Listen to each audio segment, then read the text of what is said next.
మీరు డైలీ వచ్చి మీ sugar tablets తీసుకుంటుంటారు, but దాంట్లో సేమ్ ఫుడ్ మీరు తింటుంటారంట. మీరు వచ్చి మీ డయాబెటీస్ నంబర్స్ మటుందా కంట్రోల్ చేస్తుండ్రు, మీరు వచ్చి డయాబెటీస్ నుంచి ఖచ్చితంగా బయటికి రాలేరు. నాకు తెలిసిన ఒక ఆయన, ఒక 55 వయసు, ఆయనతో నేను మాట్లాడుతూ ఉండేటప్పటికి ఆయన చెప్పిన నా అక్కడ డాక్టర్, నేను వచ్చి టాబ్లెట్స్ తింటున్నాను, నేను ఎందుకు రైస్ తక్కువ చేయాలనేసి నా అక్కడ అడిగిండు.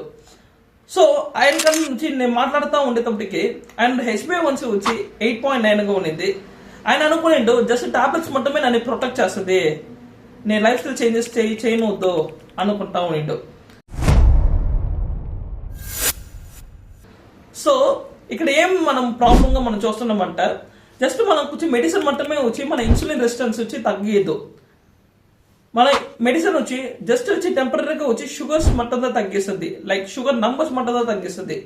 బట్ మన లైఫ్ స్టైల్ చేంజెస్ చేసేటప్పటికి మట్టుందా మన షుగర్ వచ్చి కొంచెం కొంచెం మనం బయటికి రాబోతుంది, షుగర్స్ నార్మల్ రేంజ్కి వస్తుంది. సో ఆయన టాబ్లెట్స్ ఒక సంవత్సరం ముందు వచ్చి ఒక టాబ్లెట్ కొనింది, 2 సంవత్సరం వచ్చి 2 టాబ్లెట్ అయింది. ఇలాగ వచ్చి టాబ్లెట్స్ వచ్చి జాస్తి అవుతాదే ఉండింది ఆయనకి. సో సొల్యూషన్ వచ్చి మనం వచ్చి రూట్ కాజ్ వచ్చి ట్రీట్ చేయాలి. రూట్ కాజ్ వచ్చి ఇన్సులిన్ రెసిస్టెన్స్. సో దానికి ఏం చేయాలంటే మనం వచ్చి బ్యాలెన్స్డ్ మీల్స్ తినవాల, లైక్ చాలా ఫైబర్, చాలా ప్రోటీన్, అవతల వచ్చి చాలా కార్బోహైడ్రేట్స్ లాస్ట్కి తినేటప్పటికి మనకు మంచి వచ్చి కంట్రోల్ వస్తుంది.